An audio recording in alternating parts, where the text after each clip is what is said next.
They lead it, you lead it, and they participate, or? They select the scenes, they put them on, and then they lead the discussion with the rest of the class about how they connect them. So they lead the discussion? Yeah, I don't do anything.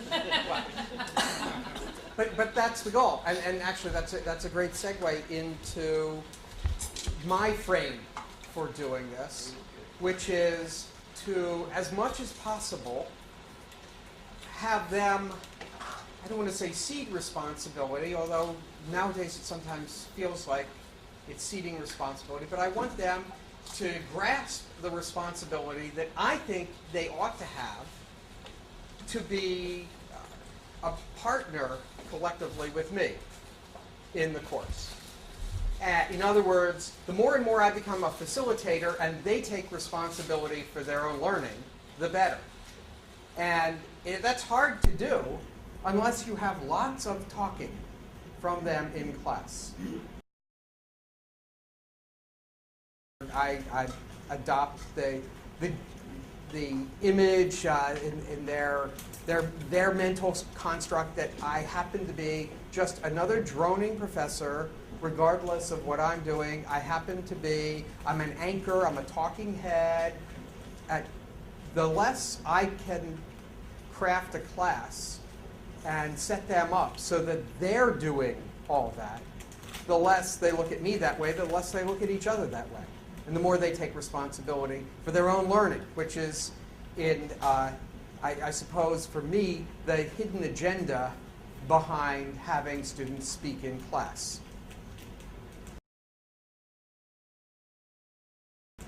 The difficulty with eloquentia perfecta, for me, and the way they may be thinking about it, is the perfecta. I'd be happier if they called it eloquentia imperfecta. That the goal is not for them to be perfect, either when they walk in the first day or when they leave at the end of 4 years, or for us to be perfect, either in the eloquentia part or in the handling their eloquentia part, but that it's for them to be looking at learning as something that's out loud, not just on paper, where they can sort through their ideas in class, and it's a safe place to be wrong.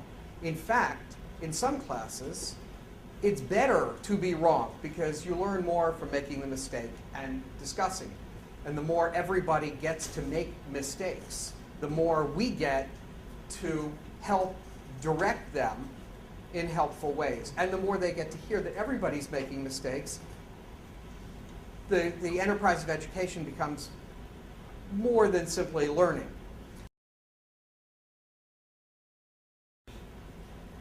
But speaking, the more, the better, the more mistakes, the better.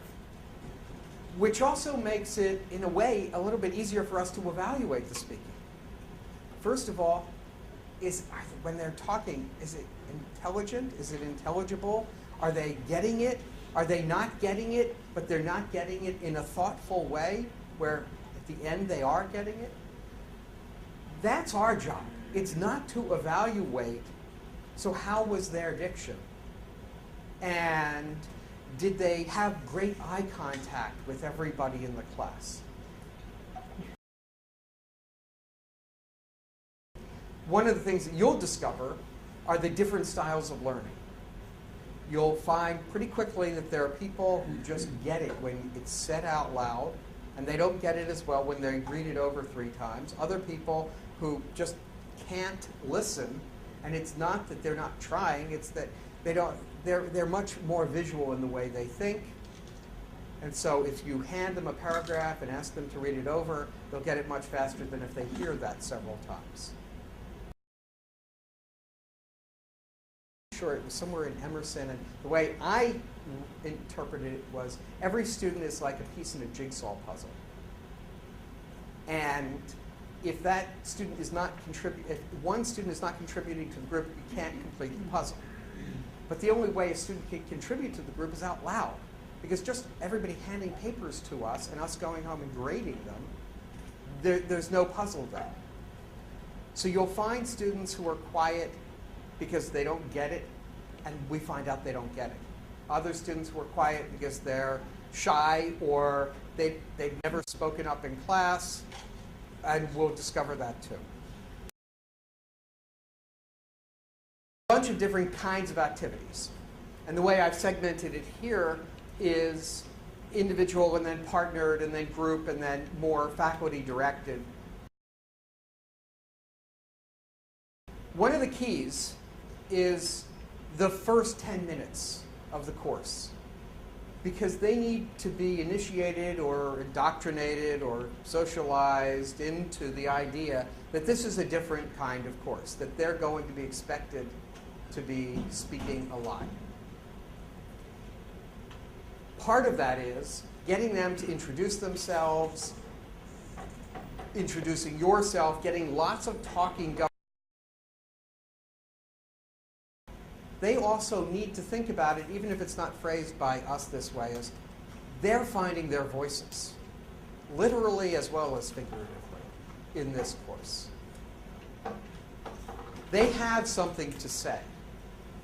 If you ask them off the bat, many of them will say they really don't have anything to say, even when they know they do, because they just rather not have something to say. But by the time they finish 1, 2, and certainly 4 of these courses, they're going to be different in a way, and the way is that in another context completely, they'll feel more comfortable in speaking up.